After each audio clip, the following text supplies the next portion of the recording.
This simple green vegetable is one of the most delicious vegetables in Nigerian cuisine.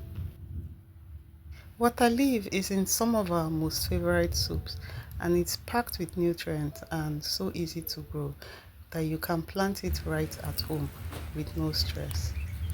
In today's video, I'll show you why water leaf is so special and how you can easily grow it in your backyard, containers, or even a sack bag.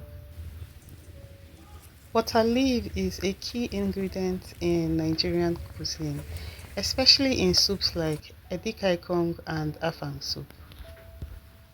It is known for its high water content, which naturally thickens soup and adds a unique texture.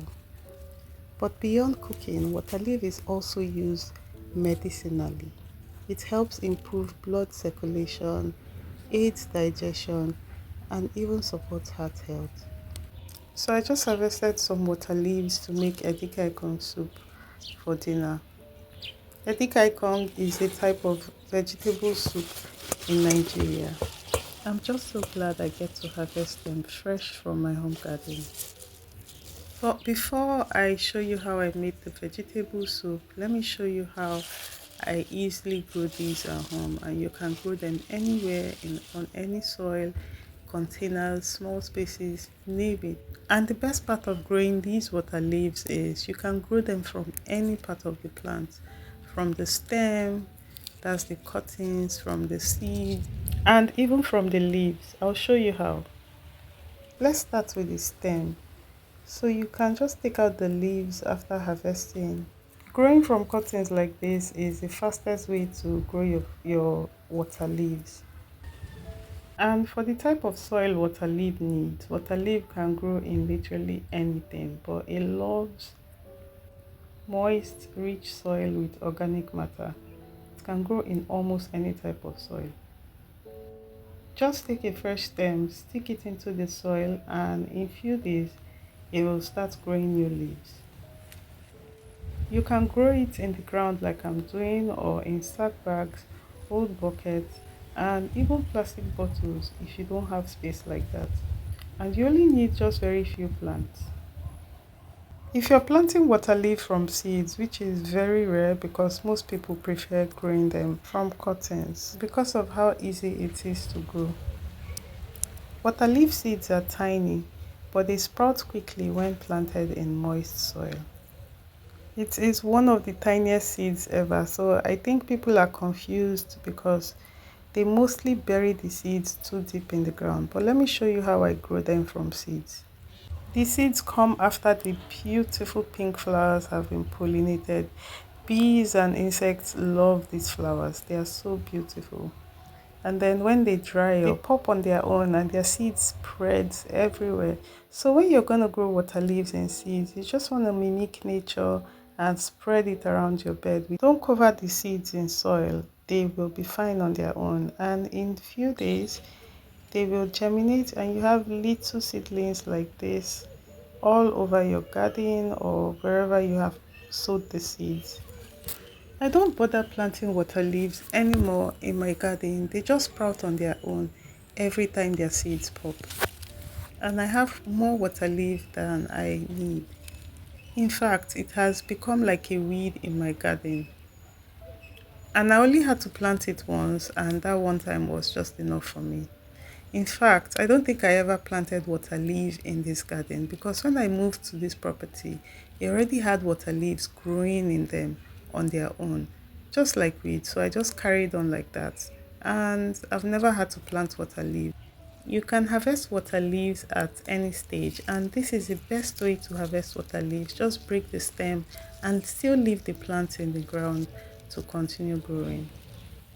And now the interesting way of growing water leaves, which is from their leaves, which is almost unbelievable. But trust me, it works. So it's just as easy as taking one leaf and putting it in the ground, waiting for it to root.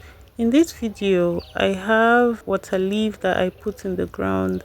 This is in a client's garden, and after some weeks I came back and I found out that the it had already started rooting. So what you want to do is plant the tip of the leaf in the ground like this. Just dip it in soil like this, and in few weeks you have the roots. And if you give it few more weeks, this is like the longest way to grow water leaf. And if you don't have any other option, any other way to grow water leaf, you can grow it like this. It takes a long time to give you stems, but it definitely will give you stems. Because water leaf holds a lot of moisture, they need a lot of water, but not necessarily. In fact, the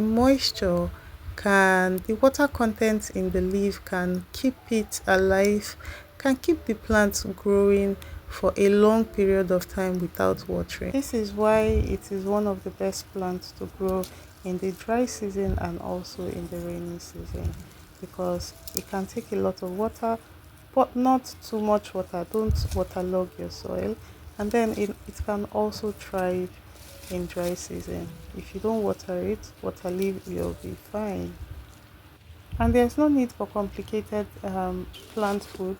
Just compost or manure, and even some liquid organic fertilizer once a week will be fine. They are ready for harvest in about 2 to 4 weeks. You can start harvesting them. Simply cut the leaves and the plant will produce more. Okay, so now let's get on with that soup. Water leaf pairs well with ugu. That is the edikaikong soup. So I just harvested some ugu from my garden and washed it. Now I'm going to chop it for that vegetable soup. I think I already cut the ugu first.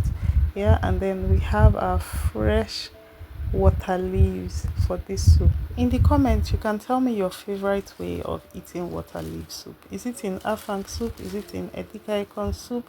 Is it in egusi soup? Some people add water leaves to their egusi soup, or just plain water leaf soup. This reminds me, before I started growing my vegetables, I would go to the market to buy water leaf and have the market woman cut the leaves for me, because I didn't like all that work of having to come home, wash my water leaves, and then start chopping it myself. I always had them cut the water leaves for me in the market. So when I started growing my own water leaf, I had a big problem because I wasn't used to cutting my own water leaves like this. I had to learn, the patience of washing it, because you want to get rid of sand or anything from the leaves, right? I had to get used to it. Before, when I started, I would harvest my leaves and take it to the market. As I'm shopping for other things, I'll pay the market women extra money to cut my water leaves for me. It was that bad, until one day I just told myself, nah, I can't continue like this. I can't keep doing this.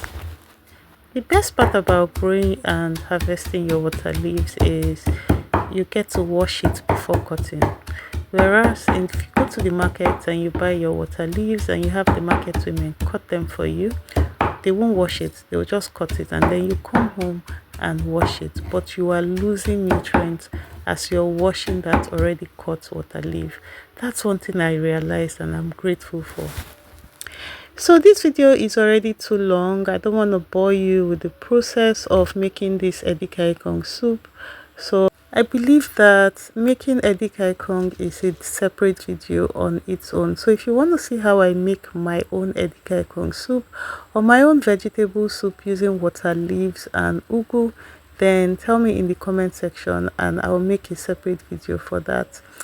Anyway, thank you so much for watching this video, and I hope you have learned something. Look at my dinner. It looks very fresh. It's the freshest dinner ever. Thank you so much for watching my video. If you have questions, drop them in the comment section, and I will see you in my next video. Now let me have my dinner. Bye.